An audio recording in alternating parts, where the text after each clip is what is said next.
ఒక అడవిలో సీతమ్మ అనే చిన్న ఎర్రవంక నివసించేది. సీతమ్మకు చిత్రాలు గీయడం చాలా ఇష్టం. ఒకరోజు ఆమె ఆకాశంలో అందమైన ఇంద్రధనస్సు గీయాలనుకుంది. కాని ఆమె దగ్గర రంగులు లేవు.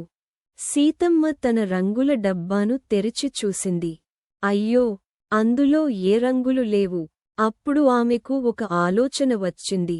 నా స్నేహితుల దగ్గరనుండి రంగులు అరువు తెచ్చుకుంటాను అని అనుకుంది.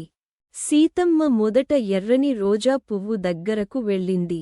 రోజా అక్కా, నాకు మీ ఎరుపు రంగు అరువు ఇస్తారా అని అడిగింది.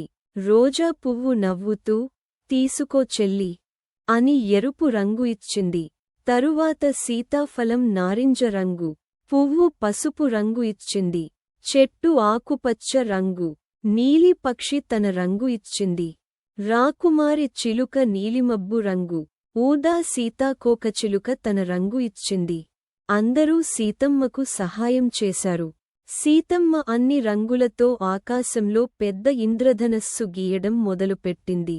ఎరుపు, నారింజ, పసుపు, ఆకుపచ్చ, నీలం, నీలిమబ్బు, ఊదా 7 రంగులతో అద్భుతమైన ఇంద్రధనస్సు పూర్తయింది. అది చాలా అందంగా ఉంది. మీకు ఈ కథ నచ్చిందా? అయితే లైక్ చేయండి. మా ఛానల్ని